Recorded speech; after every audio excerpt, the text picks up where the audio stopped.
بسم اللہ الرحمن الرحیم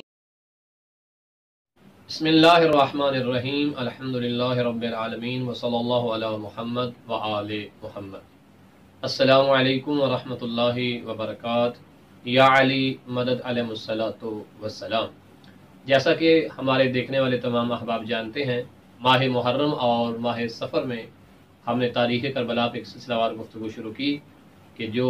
قسط بائی قسط جاری ہے، اور انشاءاللہ ہم اسے مکمل کریں گے تاریخ کربلا کے اعتبار سے۔ لیکن ہم نے محرم سے پہلے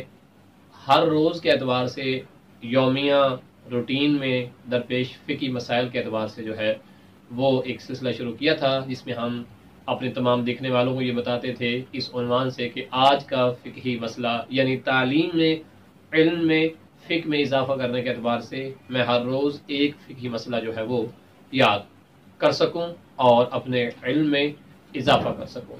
تو اس میں ہم نے یہ کوشش کی، لیکن محرم اور سفر کی مصروفیات کی وجہ سے ہم نے اس کو ترک کر دیا، اور انشاءاللہ تعالی جہاں باقی سلسلہ گفتگو جاری و ساری رہے گا کربلا کے اعتبار سے، تو فقہی مسائل کا سلسلہ بھی ہم دوبارہ شروع کر رہے ہیں، جس میں روزمرہ درپیش فقہی مسائل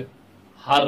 روز کے اعتبار سے، یعنی ایک دو دن کے وقفے کے اعتبار سے ہم اپنے تمام ناظرین تک پہنچائیں گے، تاکہ ہم سب کے علم و عمل میں بھی اضافہ ہو۔ تو انشاءاللہ تعالی ان فقہی مسائل کے ذریعے سے ہم اپنے علم و عمل میں بھی اضافہ کریں گے، اور اس کے ساتھ ساتھ اپنے اجر و ثواب میں بھی اضافہ کریں گے۔ آپ سے ملتمس ہوں کہ ہر روز روٹین کے ساتھ آپ ہماری اس ویڈیو کو دیکھیں، ہر روز ایک فقہی مسئلہ جو ہے وہ آپ یاد کریں، تاکہ ہم دین کو سیکھ کر مومنین تک پہنچا سکیں۔ وصلی اللہ علی محمد وآلہ محمد۔